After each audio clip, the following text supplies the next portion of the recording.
Hello hi ಎಲ್ಲರಿಗೂ ನಮಸ್ಕಾರ. ಇವತ್ತು ನಾನು ಎಣ್ಣೆ ಬದನೆಕಾಯಿ ಪಲ್ಯ ಮಾಡುವ ರೀತಿಯನ್ನ ತಿಳಿಸ್ತೇನೆ. ಬರ್ರಿ ಎಲ್ಲರೂ ನೋಡೋಣ. ಇವಾಗ ಒಂದು ಅಂಚನ್ನು ಇಟ್ಕೊಂಡು ಅದ್ರ ಮೇಲೆ ಶೇಂಗಾ ಬೀಜವನ್ನ ಹಾಕ್ಬೇಕು. ಹಾಕಿ ಅದು ಬ್ರೌನ್ ಕಲರ್ ಬರುವ ತನಕ ಏನ್ ಮಾಡ್ಬೇಕಂದ್ರೆ ಉರಿಬೇಕು. ಅದನ್ನ ನೋಡಿ, ಅವಾಗ್ಲೇ ಬ್ರೌನ್ ಕಲರ್ ಬರ್ತಾ ಇದೆ. ಈಗ ಅದನ್ನ ಒಂದು ತಟ್ಟೆಯಲ್ಲಿ ಏನ್ ಮಾಡ್ಬೇಕಂದ್ರೆ ತಕ್ಕೋಬೇಕು. ತಕ್ಕೊಂಡ್ಮೇಲೆ ಮತ್ತೆ ಏನ್ ಮಾಡ್ಬೇಕಂದ್ರೆ ಜೀರಿಗೆಯನ್ನು ಕೂಡ ಹಾಕ್ಬೇಕು.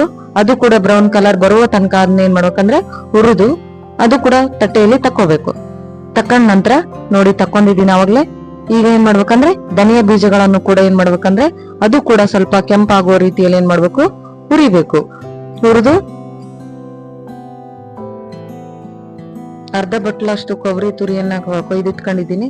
ನಂತರ ಒಂದು 15 ಬರಷ್ಟು ಬೆಳ್ಳುಳ್ಳಿಯನ್ನ ಮಿಕ್ಸಿಯಲ್ಲಿ ಹಾಕ್ಬೇಕು. ಕೊಬ್ಬರಿಯನ್ನು ಕೂಡ ಅದರಲ್ಲಿ ಹಾಕ್ಬೇಕು. ಶೇಂಗಾ ಬೀಜವನ್ನು ಹುರಿದಿಟ್ಟಿದ್ವಲ್ಲ ಅದು ಕೂಡ ಏನ್ ಮಾಡ್ಬೇಕಂದ್ರೆ ಮಿಕ್ಸಿ ಜಾರಲ್ಲಿ ಹಾಕ್ಬೇಕು. ಹಾಕಿದ ನಂತರ ಅದಕ್ಕೆ ಸ್ವಲ್ಪ ಜೀರಿಗೆ ಮತ್ತು ಧನಿಯಾ ಬೀಜವನ್ನು ಹುರಿದಿದ್ವಲ್ಲ ಅದು ಕೂಡ ಹಾಕ್ಬೇಕು. ಸ್ವಲ್ಪ ಹುಂಚೆ ಹಣ್ಣನ್ನು ಕೂಡ ಹಾಕ್ಬೇಕು. ನಂತರ 3 ಚಮಚದಷ್ಟು ಖಾರವನ್ನ ಹಾಕ್ಬೇಕು. ರುಚಿಗೆ ತಕ್ಕಷ್ಟು ಹಾಕ್ಬೇಕು. ರುಚಿಗೆ ತಕ್ಕಷ್ಟು ಉಪ್ಪು, ಒಂದು ಟೊಮಾಟೆಯನ್ನು ಕೂಡ ಏನ್ ಮಾಡ್ಬೇಕಂದ್ರೆ ಹಚ್ಚಿ ಮಿಕ್ಸಿ ಜಾರೆಲ್ಲ ಹಾಕ್ಬೇಕು. ಹಾಕಿದ ನಂತರ ಅದನ್ನ ರುಬ್ಕೋಬೇಕು. ರುಬ್ಬಿದ ಮೇಲೆ ಅದಕ್ಕೆ ಸ್ವಲ್ಪ ನೀರವನ್ನು ಕೂಡ ಏನ್ ಮಾಡ್ಬೇಕಂದ್ರೆ ಸೇರಿಸ್ಬೇಕು. ಸೇರಿಸಿ ರುಬ್ಕೋಬೇಕು.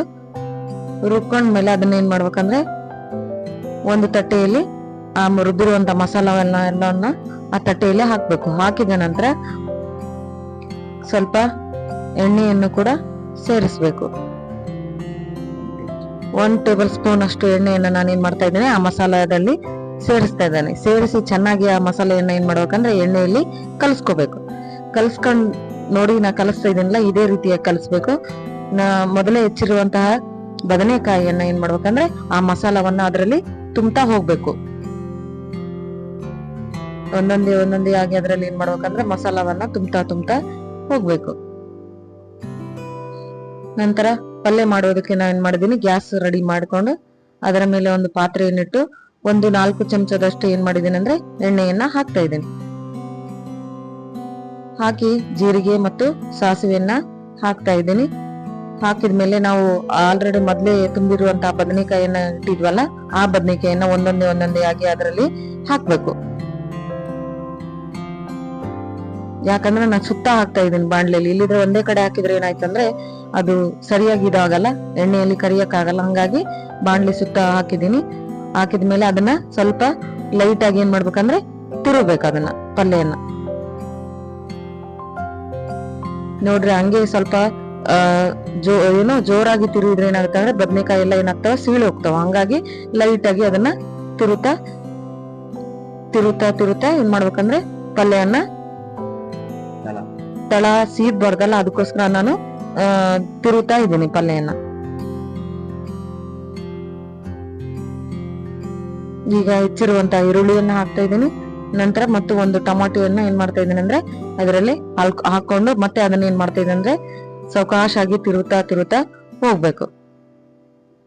ತಿರುಗಿದ ನಂತರ ಅದನ್ನ ಏನ್ ಮಾಡ್ಬೇಕಂದ್ರೆ ಮಸಾಲೆಯನ್ನು ರುಬ್ಬಿರ್ತೀವಲ್ಲ ಮಿಕ್ಸಿ ಜಾರಲ್ಲಿ ಸ್ವಲ್ಪ ನೀರ್ ಹಾಕೊಂಡು ಅದಕ್ಕೆ ಹಾಕಿದೆ.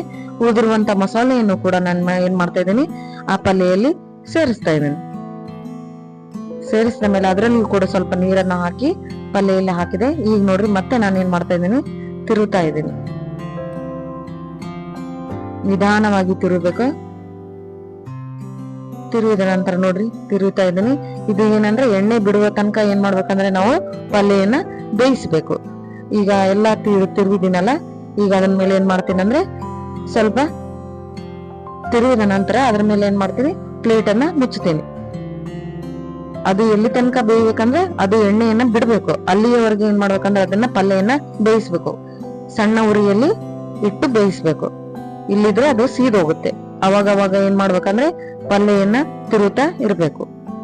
ನೋಡಿ, ಅವಾಗ್ಲೇ ಆಲ್ರೆಡಿ ಏನಾಗಿದೆ ಅಂದ್ರೆ ಬದನೆಕಾಯಿ ಎಣ್ಣೆಯನ್ನ ಬಿಟ್ಟಿದೆಯಲ್ಲ, ಹಂಗಾಗಿ ನೋಡಿ ಎಷ್ಟು ಚೆನ್ನಾಗಿ ಎಣ್ಣೆ ಕೂಡ ಬಿಟ್ಕೊಂಡಿದೆಯಲ್ಲ. ಹಂಗಾಗಿ ಇದನ್ನ ನಾನು ವಿಡಿಯೋವನ್ನ ವೀಕ್ಷಣೆ ಮಾಡಿದ್ದಕ್ಕೋಸ್ಕರ ಎಲ್ಲರಿಗೂ ಧನ್ಯವಾದಗಳು. ಮತ್ತೆ ಹೊಸ ರೆಸಿಪಿಯಲ್ಲಿ ನಾವೇನಾಗೋಣ, ಭೇಟಿಯಾಗೋಣ.